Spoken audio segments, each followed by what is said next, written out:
I'm a data analyst apprentice, which I hate, and I've got 5 months left of it, and I don't know what to do after that. So I got this question and query from TikTok from Auxiliary Friend, and I'm going to use this video to try and answer it. And it's going to be a 5-stage process. Number 1 is to take pressure off yourself because you're still relatively young.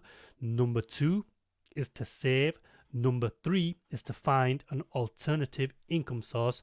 Number 4 is why you should be using social media. And then number 5 with some general ideas. Now you can watch the full video on YouTube because it's too long for this short format. So the first thing is, looking at your profile, I think you're 19 years old, and this is a society that puts pressure onto you by saying you need to have things figured out, you need to know what career you need to be in, and this and that and the other, and all of it is a load of rubbish.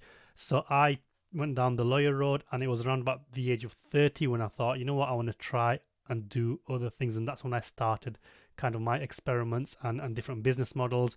So the point that I'm trying to get across here is from the ages of where you are now, 19, if that's how old you are, to 30, use the next 10 years to basically experiment, try things, test things.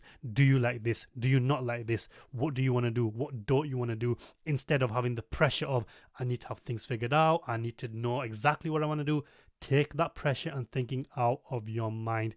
The next 10 years is about exploration. What things do you like? What don't you like? And what do you want to do? And in that time, stack up on experiences and stack up on skills, which will give you options down the road. So part 2 is saving. There's nothing, great about this. There's nothing exciting about this, but it's important. You've got 5 months in your current role, so you're earning income. That means in 5 months, if you don't have anything lined up, then you're going to have pressure of earning an income. So prepare for that by saving now. Spend frugally. Don't waste money. Basically have some kind of income so you're not worried about having to earn when you leave that job in 5 months' time. In the meantime, you need to find an alternative income source. So I know you don't like it, but find another job for the time being that whether you like it or not doesn't really matter. You need to have an income, because if you try to build something without an income, it becomes very, very difficult, and the pressure of earning will take away the creativity, the imagination, and the energy from doing what you need to do. So whether it's in the same field or another job, have something so you're not worried about earning an income. And then after that, this is probably the really important part, and again it ties in with the previous 3 things and building for the next 10 years, but you should be using social media as a way to explore things, try different business models, and build something, because social media is your ticket out of a data analyst job or any other job that you just don't like, because it gives you options, it gives you flexibility, and it gives you many different avenues to explore. The thing is, though, it's very, very hard.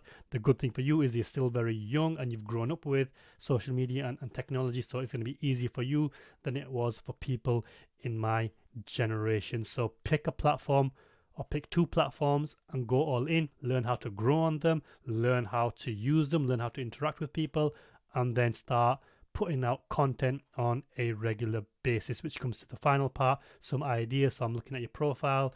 Obviously, there's an Islamic theme there. This is probably something you're interested in, and it's a good start. If you are interested in that, pursue it. Put out more content about Islam or whatever it is that you're trying to do with the current kind of platforms. You've already got 1,000 followers on TikTok, which is a good thing. One thing I've noticed, though, looking at your videos, they're very difficult to watch and to understand.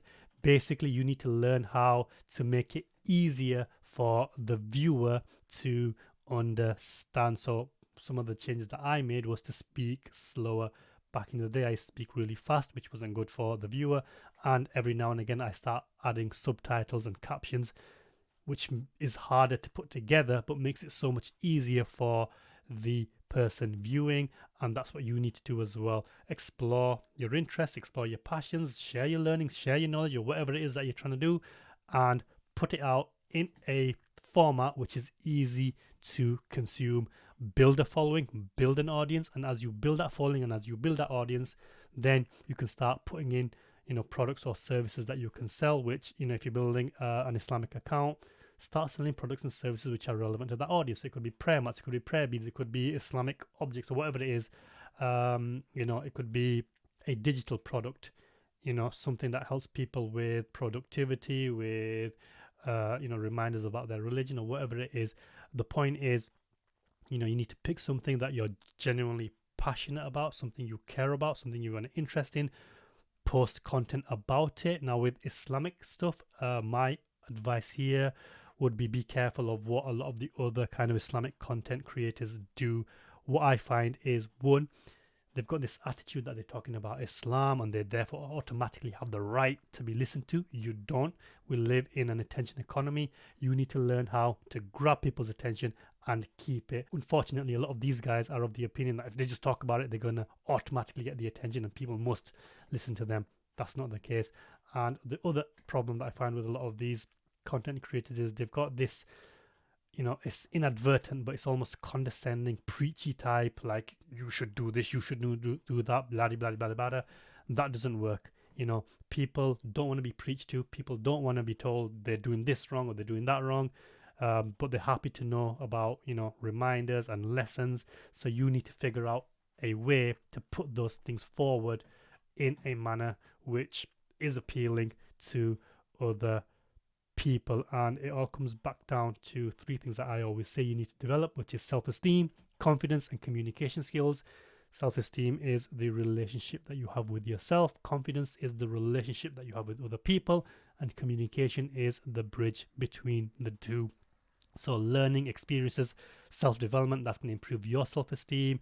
Confidence is going to come out from putting out content and basically putting out valuable information. And communication is basically learning how to communicate. Now, you know, you can do this in two ways. You could have an anonymous account like you currently do, or you could start putting yourself out there with your real face, your real name, etc., and basically develop that way, which is daunting. But if you do that, in the next 5 years, you will be so far ahead of everybody else because people just don't want to do the hard work. But even if you want to do the anonymous, that's fine. Make videos, put out tips, content, experiences, you know, whatever it is, and just start building that audience, because that audience on a social media platform and a personal brand account, or even if it's a brand account that's not you specifically, that is your ticket out of a job you hate and don't like, and will give you a lot more options in the future. But you need to be patient and consistent. It's not a 1 year thing, it's not a 2 year thing. You've got to think of this as a next 5 to 10 year kind of thing. Be patient, be consistent, and get after it. Hope that helps. Any other questions, let me know, and hope the rest of you found value in this video. If you did, drop a comment in the box below, subscribe to the channel, and hit me up with any questions or queries that you have as well. Take care now. Bye bye.